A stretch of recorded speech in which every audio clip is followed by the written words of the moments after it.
answer that one? Yeah, well, I mean, we're not going to cure all diseases, to be clear. I mean, the strategy is to help scientists and the scientific community cure all diseases. So the strategy is really one of accelerating the pace of basic science. And the theory that we had was, if you look at the history of science, most major breakthroughs are basically preceded by the invention of a new tool to observe phenomena in a new way. Right. So think about things like the microscope, right? Being able to observe bacteria, or, other fields, the telescope, or, but it's, just to use an engineering example, it's, without those kind of tools, it's kind of like you're coding without being able to step through the code and debug things, right? So it's, that's like the old days.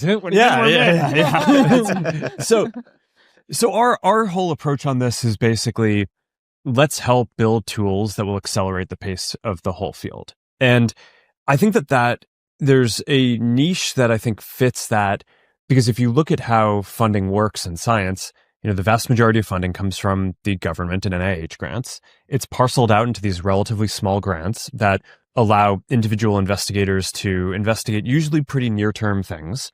And the development of these kind of new types of tools, whether it's imaging or building now a lot of AI things like virtual cell models, are longer term, oftentimes more expensive to develop. So think about on the order of 100, maybe 100 million to $1 billion over over a 10 to 15 year period.